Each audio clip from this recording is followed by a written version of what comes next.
Mădălinei. Înainte de publicitate, Puiu, rămăsesem la momentul în care Mădălina te-a sunat disperată, că a înghițit o substanță, a ajuns acasă, era în brațele tale. M-am speriat foarte tare, am vrut să sun, primul lucru a fost să sun la 112. Nu m-am lăsat în ruptul capului să fac treaba asta. Era teamă de ce? De ce nu te-a lăsat să sun la urgență?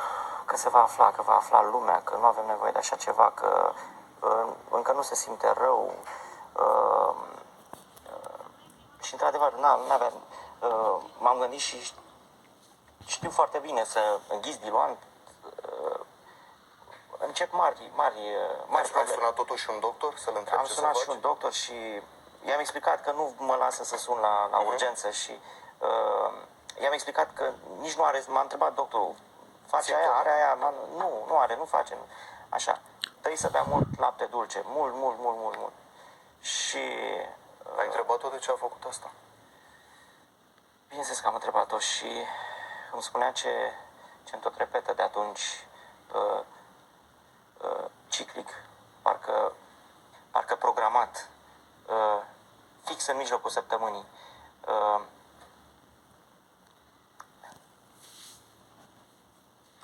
Am zis să mi repetă, pentru că ea nu va repeta niciodată chestia asta.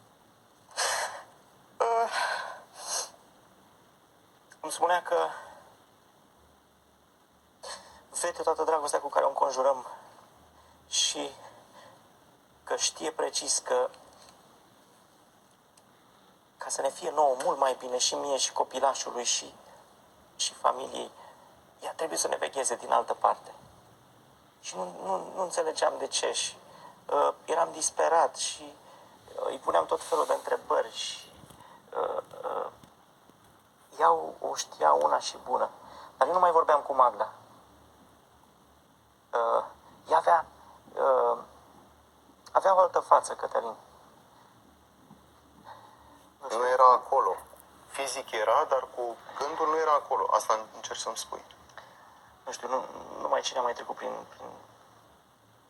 prin așa ceva ar putea să mă înțeleagă și să înțeleagă ce spun. Când ți-ai dat seama că tu nu poți să o ajuți, ai apelat la psihologi, la psihiatri? Da, în primul rând am adus un domn terapeut acasă. Nu, până la terapeut. N-ai încercat cu un psiholog sau psihiatru? Am încercat și m-am lovit de... Efectiv, s-a spus că am înțeles că sunt care vin la domiciliu. Uite, eu nu am dat peste acel cineva care să vină la domiciliu. Mi s-a spus că persoana trebuie să vină de bunăvoie în cabinetul respectiv. Și Mădălina? Iar Mădălina nu vrea în ruptul capului. În primul rând, aveam cu toții teama de a nu se afla, de a nu interferi numele în vreun fel. E cumplit, Cătălin. Tu îmi spui însă că, având aceste semne extrem de grave de îngrijorare pentru tine, ai vrut să o duci la psiholog, dar că ea a refuzat. Refuza, Cătălin, și o știu și părinții ei, care la un moment dat au venit și... Îmi spuneai, te întrerup, îmi cer scuze, de un terapeut. Așa. Ați apelat la un terapeut să vă ajute. Povestește. Da. Deci a ajuns domnul acela, a început să vorbească cu ea, nu făcea nimic ocult sau nu avea nicio practică neobișnuită sau plus că eu am apelat numai la prieteni și la persoane foarte apropiate. Aveai încredere în ei? Încredere totală.